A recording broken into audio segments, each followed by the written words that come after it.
आपण कितीही मोठे झालो, कुठेही असलो तरी शाळा आणि शाळेच्या आठवणींसाठी आपल्या मनात नेहमीच एक आपुलकीचे स्थान असते. आणि गेट टुगेदरच्या निमित्ताने जर त्या आठवणी पुन्हा जगायला मिळणार असतील तर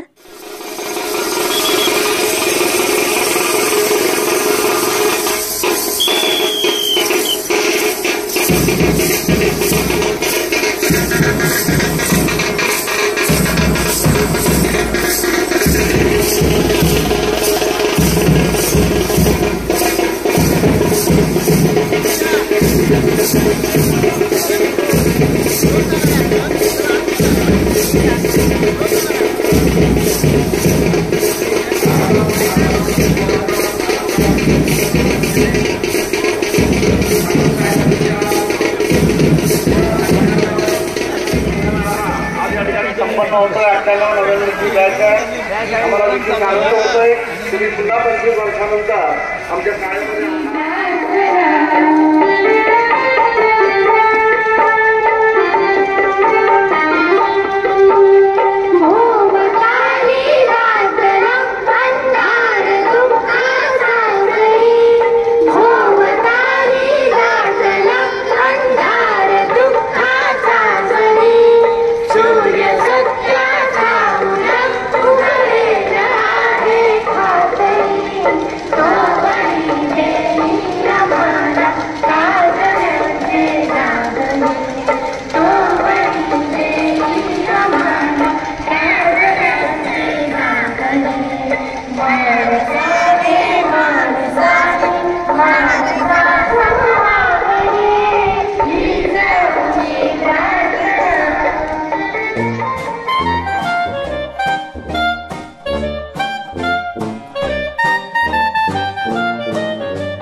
काही टेक्निकल कारणास्तव ही आतिषबाजी होत नाहीये. तरी या इव्हेंटसाठी मी दिलगिरी व्यक्त करतो.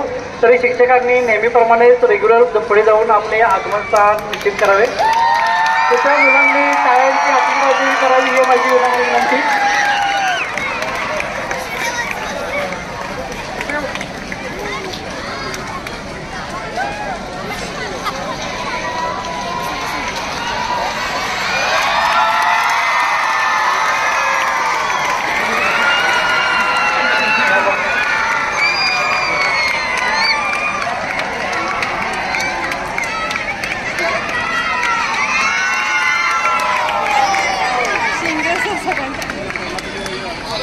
आमचे कर्मचारी रिटायरमेंट झाल्यानंतर येत असतात शाळेमध्ये एवढ्या प्रेमानं आपुलकीला आम्ही ते आले त्याबद्दल स्वागत. त्याचबरोबर हे सगळं गेट टुगेदरचं नियोजन करणारे आमचे माजी विद्यार्थी संजय बाबणे त्यांनी व्यासपीठावर यायचं आहे. मुकुल देसाई फोटो प्रतिमा पूजन करायचं आहे. मुकुल देसाई, अवधूत आंबेडकर एक दोघं चोकरी लागीचं एक प्रतिमा पूजन. हंसवाहिनी सरस्वतीच्या पदकमली रमते माझे मन पावन होते. विनाधाराने केलेली कमलपुष्पावर बसलेली आणि विद्येची आराध्य देवता सरस्वती मातेचं वरदान सर्व सरस्वती पुत्रांना असतो. म्हणून आपण सर्वजण सरस्वतीचे उपासक आहोत, विद्येचे उपासक आहोत. असे विद्येची आराध्य देवता सरस्वतीचं प्रतिमापूजन सन्माननीय मुख्याध्यापक, त्याचबरोबर संयोजन नागावकर सर, विज्ञान विभागाचे स्वामी सर आणि माजी विद्यार्थी प्रतिनिधी संजय बामणे, तांबेकर, मुकुल देसाई सर सर्वांच्या उपस्थितीमध्ये हा प्रतिमापूजनचा सोहळा या ठिकाणी संपन्न होत आहे.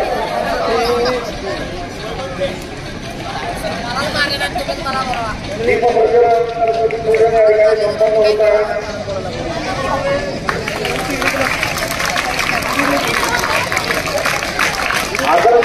जेणेकरून मुलांना दिसतील आणि आदर्शाच्या प्रतिमा त्यांच्यासमोर असतील, निश्चितच त्यांना प्रेरणा होईल असा हा एक आगळा सोहळा या ठिकाणी.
सुरुवातीला आपण सर्वांची ओळख करून घेऊया. म्हणजे आमचे जे बॅच आहेत ते प्रत्येक एक पुढे येतील, आपलं नाव सांगतील, थोडक्यात तुम्हाला काय बोलायचं असेल 2 मिनिट तर बोलतील. सर्वात प्रथम अभिमान आहे आणि माझा रोल नंबर होता 30 नंबर. माझं नाव आहे अबू ताहिर शमशुद्दीन शिरगावे.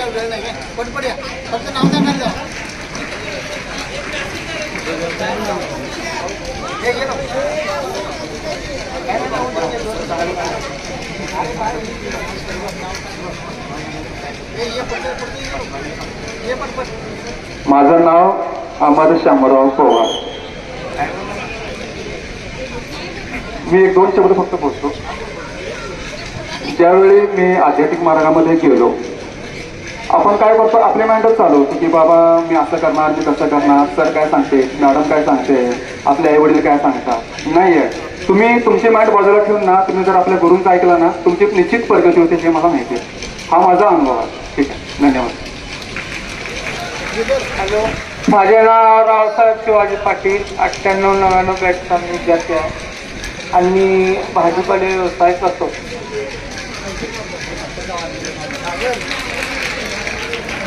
माझं नाव श्रीधर सदानंद शिंदे. माझा व्यवसाय 2 व्हीलर मेकॅनिकलचा. बाहेरून सगळीजण इकडे बघा. एक मोलाचा मेसेज देतो, शाळा संपली की लहानपण संपलं. एवढं सगळ्यांनी खून गाठ बांधून घ्या. निर्व्यसनी राहा मुलांनो. मुलींनी ध्येयापोटी काय करायचं आहे ते टार्गेट घालून ठेवा आणि यशस्वी मार्गासाठी शिक्षकांच्या नियमाप्रमाणे जावा. 100% सगळीजण यशस्वी होणार. ओके.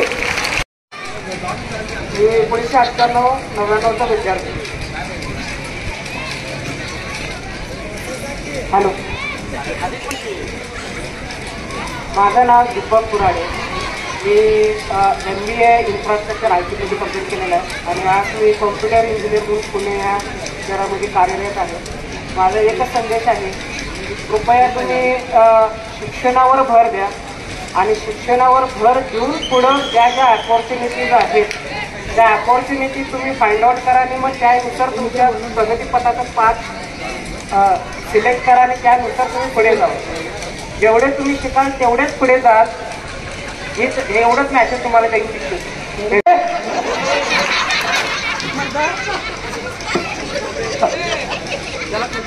ओ मॅडम, मॅसेज पुढे सांगा.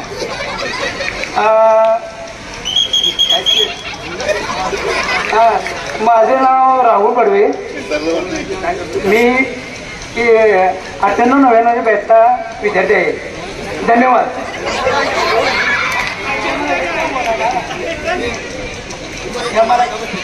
भाजीपाल्याचा व्यापार करतो. माझं नाव अमर रायडे आहे. आवाज येतो का नाही? तर मी इथे 10वीपर्यंत शिक्षण घेतलेलं आहे आणि मला या सरांचं मार्गदर्शन एवढं भारी लावलेलं आहे त्याचा मी पुरेपूर फायदा घेतलेला आहे. तर तुम्ही असे फायदे घ्यावे आणि आता शासनाचे पण फायदे भरपूर येतात, त्याच्यामध्ये पण तुम्ही सहभागी व्हा. धन्यवाद. राम कोंडेकर आहे.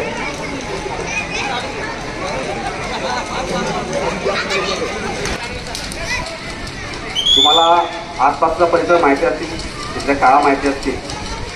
4थीपर्यंत मी हेडगेवार शाळेला होतो जवाहरनगरमध्ये. 4थीला चांगले मार्क पडल्यामुळे घरातले सगळे म्हणाले गोविंदराव हायस्कूलला जा. पहिल्या दिवशी गोविंदराव हायस्कूलला ॲडमिशन घेतलं. ॲडमिशन मिळालं. पहिला दिवस गेला. म्हटलं एवढ्या लांब कोण जाणार. दुसऱ्या दिवशी साखर कारखान्याला पंचगंगा हायस्कूल आहे, तिकडे ॲडमिशन घेतलं. तिथला सावळा गोंधळ बघितला एकच दिवस. ते म्हटलं इथं काय पटणार नाही. वर्गातली मुलं मधला पत्रा फुटलेला, ह्या वर्गातली मुलं त्या वर्गात शिक्षक शिकवत आहेत, सगळा सावळा गोंधळ. तिसऱ्या दिवशी जवाहरनगर हायस्कूलला ॲडमिशन घेतलं. शाळा चांगली होती. पण 4थ्या दिवशी आमच्या गल्लीतून शिक्षक मुलं गोळा करायला फिरत होते. तांबडे सर, पाटील सर असतील. घरचे म्हणाले घराच्या बाजूला शाळा आहे, नवीन शाळा असू दे का, घे इथंच शाळा. नाव विसरलो मी, पण ते आजगेकरांच्या दुकानच्या बाजूला एक दुकान होतं, ते बंद पडलेलं. त्या 2 खोल्यांच्या शाळेमध्ये शाळा सुरू झालेली. 5वीचा वर्ग आणि 8वीचा वर्ग. आमची 5वीची बॅच होती. 2च खोल्यांची शाळा होती. कालांतरानं हळूहळू ही बिल्डिंग उभा राहिली, आमच्या समोरच उभा राहिली. त्या शिक्षकांचं पण बरंच योगदान होतं.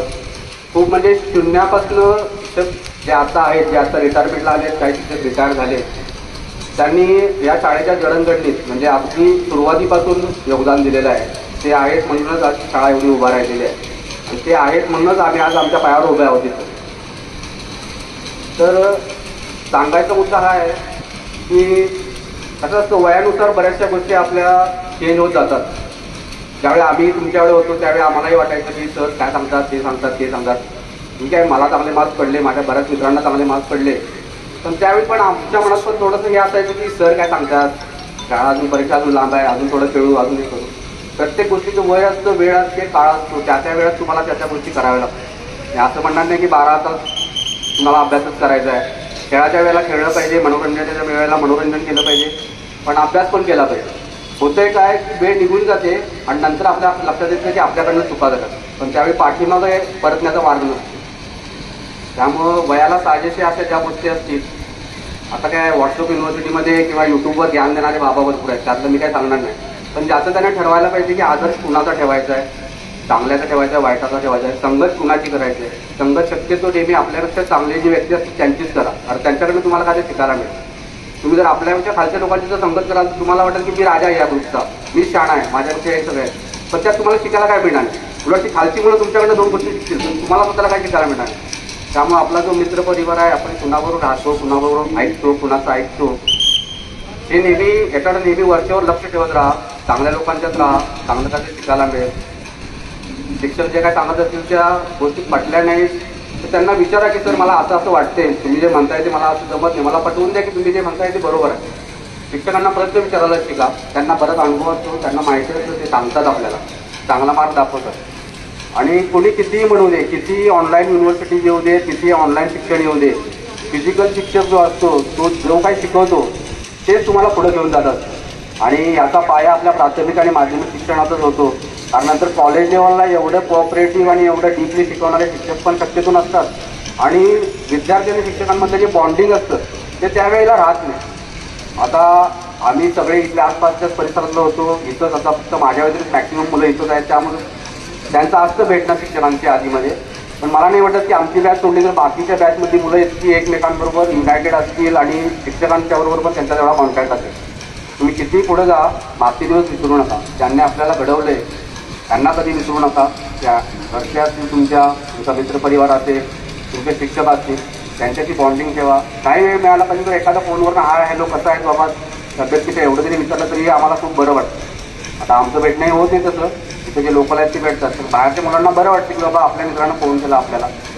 त्यामुळे आपल्यासाठी कोणतरी काय तर केलेलं आहे याची जाणीव नेहमी तुमच्या लक्षात असू द्या. आणि बस एवढंच सांगायचं आहे. माझं नाव महादेव श्रीपती इंदलकर. ज्याप्रमाणे मुकुंद सांगितलं की बाबा या शाळेमध्ये येण्याआधी त्याला एक 4 ऑप्शन होते, पण बऱ्यापैकी मला वाटतं तुमच्यातल्या आणि आमच्यातल्या 80% विद्यार्थ्यांना कोणतंही ऑप्शन नव्हतं. सगळेजण एकदम सर्वसामान्य कुटुंबातील होते. पहिली शाळा ही मला वाटतं एक 94-95 किंवा 94-95च्या दरम्यान चालू झाली असेल, ज्यामध्ये मराठी शाळा इथं फक्त हेगडेवारच होते. हेगडेवारमध्ये शिकून आलेले किंवा नगरपालिकेच्या शाळेतून शिकून आलेल्या विद्यार्थ्यांना जर कुठे ॲडमिशन घ्यायचं असेल घराजवळ आणि कमी फीमध्ये तर ते अशोक हायस्कूल होतं. तुमच्यापैकी पण बरेच जण बाकीच्या शाळांची फी भरू शकत नाही. आणि कधीही कुठली शाळा वाईट नसते किंवा शिक्षण वाईट नसतं, शिक्षण घेण्याची पद्धत वाईट असते. लक्षात ठेवा, साध्या सामान्य शाळेमधून सुद्धा कलेक्टर बनणारी मुले बाहेर पडू शकतात. हे शेवटी तुमच्या ज्ञान घेण्याच्या पद्धतीवर अवलंबून आहे. जर आदर्श विद्यार्थ्याबद्दल बोलायचं झालं तर एखादा आदर्श विद्यार्थी आपण कुणाला म्हणू शकतोय, ज्याची ज्ञान घेण्याची इच्छा आहे आणि ऐकण्याची इच्छा आहे. प्रश्न नक्की विचारा, पण स्वतः पहिला ज्ञान मिळवा. ऐका समोरचा काय बोलतोय तो, त्याच्याकडून शिका आणि त्यानंतर तुम्ही तुमचे काय प्रश्न असतील, प्रश्न प्रत्येकाला असतात, अशी प्रश्न असणार आहेत ज्याचे उत्तर शिक्षकांकडे नाही, त्यांच्याकडे नसेल ते दुसऱ्या दिवशी देतील तुम्हाला. पण ऐका, ज्ञान मिळवा आणि मग बोला. मित्रांनो, मी समजतो की आता खूप वेळ झालेला आहे. तुमच्या शाळेची बसण्याची टाईम पण कळून गेलेली आहे. ऑलमोस्ट 5 वाजले आहेत आणि इथं तुम्ही शांत चित्तेने ऐकताय. तुम्ही अर्धा तास एक्स्ट्रा आमच्यासाठी दिलेला आहे, त्याबद्दल मी तुमचा पहिला आभार मानतो.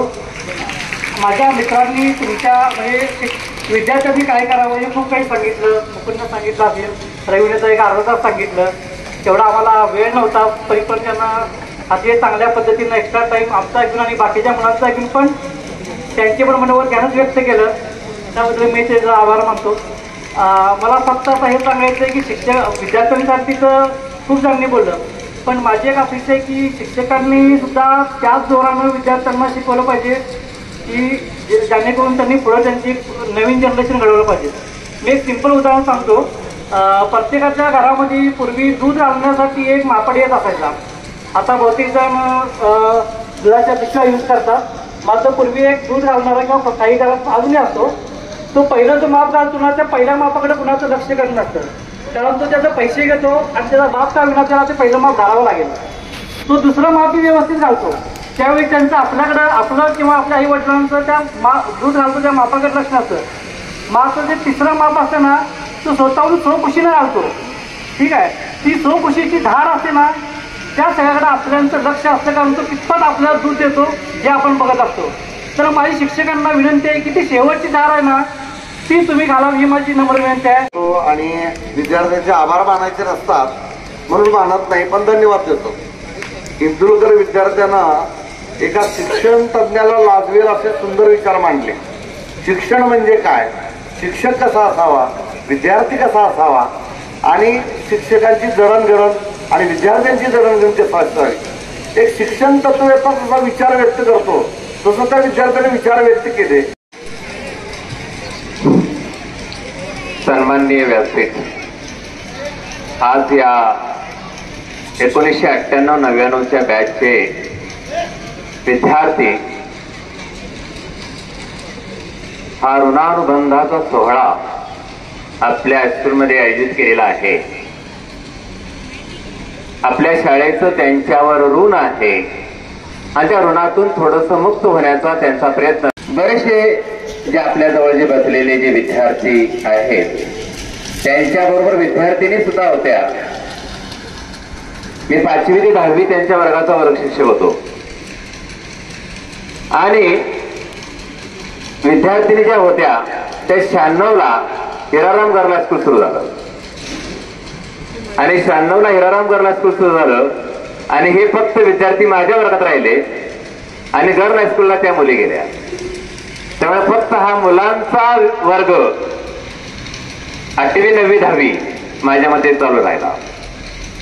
आणि आता हे विद्यार्थी सरांनी सांगितल्या पद्धतीनं कोण मुंबईला आहे, कोण पुण्याला आहे, वेगवेगळ्या ठिकाणी वेगवेगळ्या पदावर व्यवस्थितपणे सेटल झालेले आहेत. या प्रगती त्यांची झाली आणि त्यातून आपण शाळेचं काहीतरी देणं लागतो, त्यांच्यामुळेच आपली प्रगती झाली. या भावनेतून आत्ताच नव्हे, हा आत्ता सोहळा तुम्ही पाहताय, गेले 10 वर्ष लक्षात घ्या ते आपल्या पडद्यासमोर आलेच नाहीत.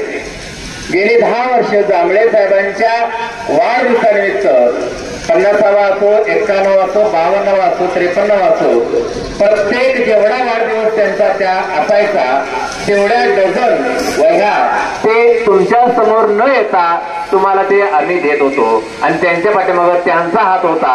त्यामुळे आपण त्यांचं खूप खूप कौतुक करूया. लक्षात घ्या, हे त्यांचे ऋणानुबंध फक्त आत्ताच नाहीये, पहिल्यापासून त्यांचा आपल्यावर जीव आहे. आपल्या जे डुप्लेक्स लावलेले आहेत, जे नकाशे असतील किंवा जे नेत्यांचे असतील, पहिला मजला असेल, दुसरा मजला असेल, तिसरा मजला असेल, ते तिन्ही मजल्यावरचे जे आपल्याला लावलेले जे दिसतात डुप्लेक्स, ते सगळे जवळजवळ 20,000चा खर्च या विद्यार्थ्यांनी आपल्यासाठी केलाय आणि भविष्यामध्ये सुद्धा आपल्यासाठी ते ज्या ज्या काही गरजा असतील त्या त्या गरजा पूर्ण करण्याचा निश्चितपणे प्रयत्न करणार आहेत. अशा पद्धतीने त्यांनी आम्हाला आश्वासन दिलंय.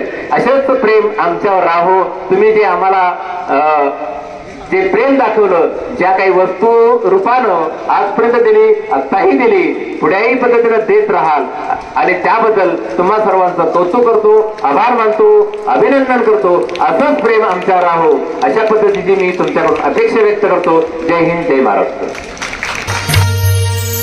आपुले जगणे आपुली ओळख उपरे अर्धे जोडू नको.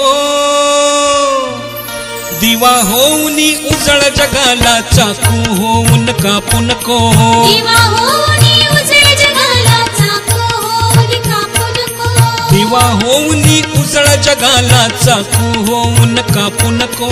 दिवा